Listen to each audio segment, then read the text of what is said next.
This is St Mary Lambeth, a very ancient church, certainly older than Lambeth Palace, which is just next door, the traditional home of the Archbishop of Canterbury. Lambeth is a very simple name. Lambeth just means lamb's hide. It's a harbour where the lambs were once landed. Now the church behind St Mary's has a number of interesting people buried in it. Captain Bligh of Mutiny on the Bounty fame, who lived just up the road, is buried there. And several generations of a family called the Tradscats, who were famous gardeners who travelled across the world and brought back many different plants, and hence this is now part of the church as a museum of gardening history.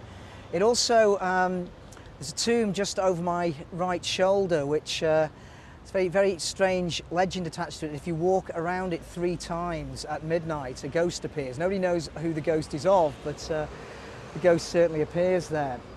There'll be a good reason for Lambeth Palace next door to be haunted, because this is, well, heretics were tortured there essentially. It was the centre of the Church of England before and after the Reformation, and the London base of the official church. So there's the Lollards Tower, which was used to imprison, amongst other people, Anne Boleyn.